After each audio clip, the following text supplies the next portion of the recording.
नमस्कार, आपण पाहत आहात आलमगीर न्यूज लाईव्ह 24। सत्य, निर्भीड आणि वेगवान बातम्यांचा आवाज। सबस्क्राइब करायला विसरू नका।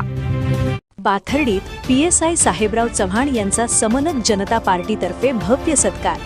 तरुणांसाठी ठरले प्रेरणास्थान। अहिल्यानगर पाथर्डी प्रतिनिधी।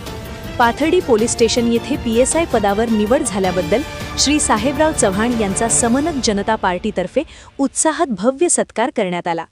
समनक जनता पार्टीचे जिल्हाध्यक्ष अशोक चव्हाण यांच्या हस्ते शाल, श्रीफळ व पुष्पगुच्छ देऊन त्यांचा गौरव करण्यात आला। या प्रसंगी उपस्थित कार्यकर्त्यांनी टाळ्यांच्या गजरात साहेबराव चव्हाण यांचे अभिनंदन केले। यावेळी बोलताना जिल्हाध्यक्ष श्री अशोक चव्हाण म्हणाले की कठोर परिश्रम, जिद्द आणि चिकाटीच्या जोरावर साहेबराव चव्हाण यांनी पीएसआय पदापर्यंत यशस्वी मजल मारली आहे।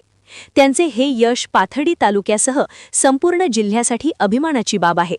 आजच्या तरुणांनी त्यांच्या कार्यातून प्रेरणा घेऊन शिक्षण आणि स्पर्धा परीक्षांमध्ये यश मिळवावे असे आवाहन त्यांनी केले।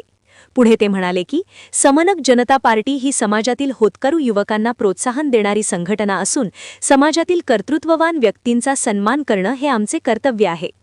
यावेळी सत्काराला उत्तर देताना पीएसआय श्री साहेबराव चव्हाण म्हणाले की जिल्हाध्यक्ष अशोक चव्हाण आणि समनक जनता पार्टीच्या सर्व पदाधिकारी व कार्यकर्त्यांनी माझा सन्मान केल्याबद्दल मी मनापासून आभारी आहे। त्यांच्या मार्गदर्शनामुळे आणि समाजातील सर्वांच्या आशीर्वादामुळेच मला ही यश मिळाले आहे।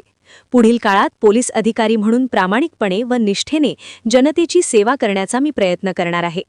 या प्रसंगी पाथर्डी तालुका उपाध्यक्ष भाऊसाहेब शंकर क्षेत्रे, तालुका सचिव संतोष नामदेव जाधव, तालुका सहसचिव अशोक मुरलीधर गर्जे, तालुका कार्याध्यक्ष राजेंद्र दासू राठोड, मार्गदर्शक प्रल्हाद रामभाऊ राठोड तसेच नाना दगडखैर, चंदू क्षेत्रे, बाबासाहेब अकोलकर, भगवान बुधवंत, शिवम गर्जे, बाळू लोनारे, रवींद्र क्षेत्रे आदी कार्यकर्ते मोठ्या संख्येने उपस्थित होते।